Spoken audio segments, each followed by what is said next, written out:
بچه ها سلام، به کانال یوتیوبی ویتویمرات خیلی خوش اومدید. مثل همیشه بدون پنیر پیتزا اضافه میریم سراغ اصل مطلب.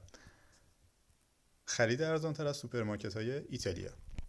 خب از دو تا اپلیکیشن استفاده میکنیم که خریدامون رو بتونیم ارزانتر انجام بدیم. یکیش این اپلیکیشنه، همینطور که میبینید این گوشه سمت چپ سه تا خط داره که میزنیم و یه سری آپشن میادش. لوکیشن رو میتونیم جزوش انتخاب کنیم، حالا یا کد پستی رو بدیم یا جی پی اس رو روشن کنیم و محل ما رو شناسایی کنه تا نزدیکترین فروشگاه رو بهمون نشون بده. خب بعضی از فروشگاه میدونید کلا تو ایتالیا خب گرونترن، بعضی هم ارزونترن. مثلا لیدل و الدی و یورو اسپین و دی پی اینا فروشگاه نسبتا ارزونی و میشه خرید ارزونتری انجام داد. ولی ما دنبال اینیم که باز هم ارزونتر از این داستان خرید کنیم و این اپلیکیشن ها به ما کمک میکنه که مایحتاجمون رو پیدا کنیم و ببینیم که چه روزهای خاصی اینا آف خورده، تو آف وارد خرید بشیم. حالا آفش بستگی به شانس داره دیگه، یه دفعه دیدید مثلا 50% آف زد، یه دفعه هم میبینیم مثلا 10% آف میزنه. خب این اپلیکیشن آپشن های زیادی داره که میتونید تو زمینه مثلا حتی اتومبیل و نمیدونم الکترونیک و اینجور چیزا هم استفاده کنید، ولی اون کارایی لازمو نداره. تو سوپرمارکت تخصص بیشتری داره. ما هم همین تب سوپرمارکتش اینجا انتخاب میکنیم، این بالا همینطوری که میبینید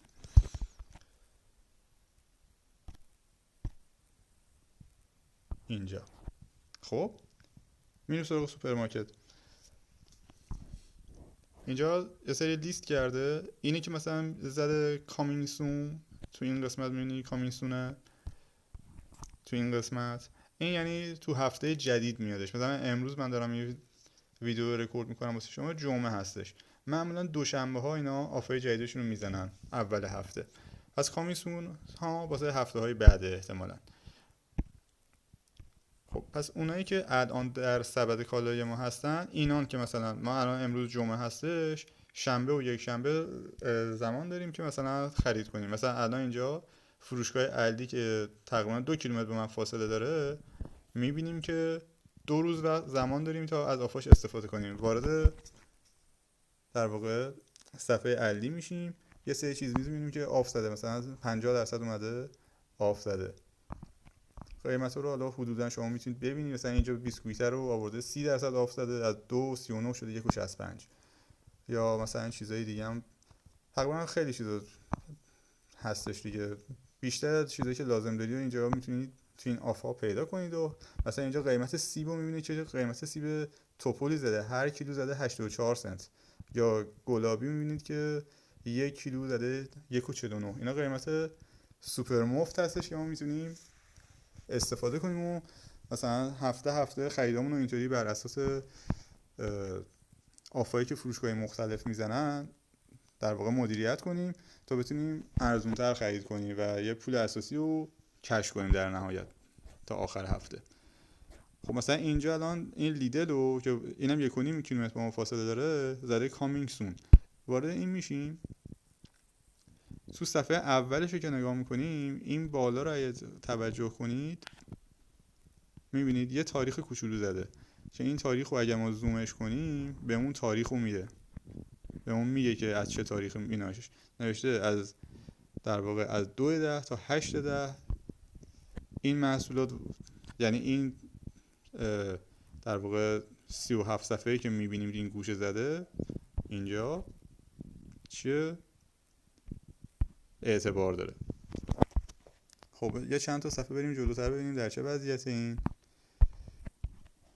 خب مثلا اینجا میبینیم که مرغش آف زده اینجا، یا گوش چرخ کرده رو آف زده، اومده نوشته گوشت چرخ کرده گاوی 4 یورو. خب حتی گرمش هم زده، میبینید اینجا تو این کوچولو قرمزه اینجا دقیقاً زده 300 گرم 4 یورو و هر کیلوش میشه معادل 13 و 30.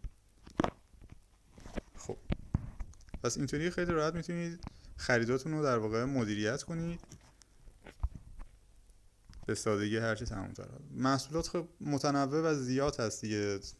معمولا محصولاتی که توی یه هفته میخوایم استفاده کنیم و میتونیم در واقع توی این آفا پیدا کنیم. هر کدوم مثلا چه میدونم سیب میخوای بخرید، سیبو مثلا میرید از اون علیه میخرید که ارزون تر زده بودش، بعد میاد یه چیزای دیگر مثلا مرغ میخواید بخرید از اینکی میخرید که آب زده. اینطوری میتونید که هزینه‌هاتون رو قشنگ کنترل کنید و آخر هفته هم یه پولی داشته باشید دیگه، میتونید واسه کارهای دیگه خرج کنید. بخصوص کسایی که تازه اومدن، دانشجو هستن یا پناهنده هستن اینجا. به هر حال ایتالیا رو که خودتون دارید میبینید، کشور قشنگ با کلی جاذبه گردشگری، ولی خب هزینه‌های یه مقدار بالاست نسبت به درآمد. خوبه که آدم بتونه اینطوری یه خود کش کنه واسه کارهای دیگه. خب مثلا اینجا میبینی که فروشگاه هم زیاده، یه لیدل بود، الدی بود، کناد بود، بعد ایپرکوب دیگه، فروشگاه زیاده دیگه. اینایی که میبینید دی پی یو مثلا جزو ارزون هستش، یورو اسپین جزو ارزون ها هستش. حالا یه سری فروشگاه ارزون‌تر از اونایی که میفروشن، یه سری هم مثلا کناد گرون‌تره. ولی کلا وقتی ما وارد پروسه اینطوری محصولات آب خورده باشیم، وارد این بشیم آب خورده بخریم، دیگه فرقی نمیکنه. فقط باید از نظر زمانی و مکانی محاسبه کنیم که چه چیزامونو دسته‌بندی کنیم، یا چه چیزایی رو از کدوم فروشگاه بخریم، اون یکی چیزا رو از کدوم یکی فروشگاه بخریم که در نهایت خرید هفتگیمون در واقع بهینه بشه. خب این یکی از اپلیکیشن‌ها بود که با هم رفتیم جلو. چیز خاصی هم نداره دیگه، گفتم فقط قسمت سوپرمارکتش ما کار داریم و این قسمتش که لوکیشن رو می‌خوایم چیز کنیم، به اپلیکیشن بدیم که یا میتونیم زیپ کدمون رو بدیم، کد پستی رو بدیم، یا اینکه با استفاده از جی پی اس مکانمون رو بهش نشون بدیم و نزدیکترین فروشگاه رو واسمون مشخص میکنه. خب اپلیکیشن بعدی که خیلی اونم شبیه همین هستش، اما حسنی که داره چیه، ما توی این اپلیکیشن میتونیم خیلی راحت سرچ کنیم. مثلا ما فقط میخوایم سیب بخریم، این برنامه به ما اجازه میده که ببینیم سیب کدوم فروشگاه ارزان‌تر میفروشه. این قسمت که یه پایین میبینید زده آفر، که اصلا آفرها رو نشون داده. اینم که قسمت خونه هست و کلا امکاناتی داره برنامهش، ولی چیزی که ما به دردمون میخوره در واقع قسمت سرچشه که این بالا میبینید دکمه سرچ رو میزنیم و هر چی که دوست داریم سرچ میکنیم. مثلا این تمام چیزایی که من تا حالا سرچ کردم تو این یکی دو روزه که این اپلیکیشن رو پیدا کردم، شما میتونید چیزای بیشتری رو سرچ کنید، حالا بر اساس اون چیزایی که نیاز دارید پیدا کنید دیگه. مثلا من به طور مثال، مثلا طرف میخواد یه چیزی بخره، نمیدونه از کجا بخره که ارزون تر تموم شه، میاد مثلا موز میخواد طرف بخره، موز رو میاد انتخاب میکنی، بعد میبینی اینجا کلی فروشگاه مختلف میبینید. اینجاها این همه فروشگاه مختلفه که آدرسشو داده و ما میتونیم انتخاب کنیم. ولی چیزی که مهمه باز اون بحث فاصله مطرحه دیگه، کدوم فاصله واسه ما به صرفه تره. میایم از این گزینه سمت راست که 3 تا خط زده انتخاب میکنیم که واسه اون سورت کنه. حالا یا این سورت به وسیله فاصله است که کدوم به ما نزدیکتره یا کدوم قیمت پایین تری داره. مثلا ما میذاریم قیمت پایین تری، میخوایم خیلی ارزون بخریم، میبینیم که یورو اسپین موز آورده کیلویی 95 پنس. خب این یه قیمت خوب. البته اینجا اشتباهی به پوند داره میزنه، ولی فقط حرفش اشتباهه. در عمل دقیقاً توی یورو اسپین برید میبینید که این همین قیمت ها وجود داره. البته ببخشید اگه شما توجه کنید اینجا زده 9 روز دیگه، -9 زده.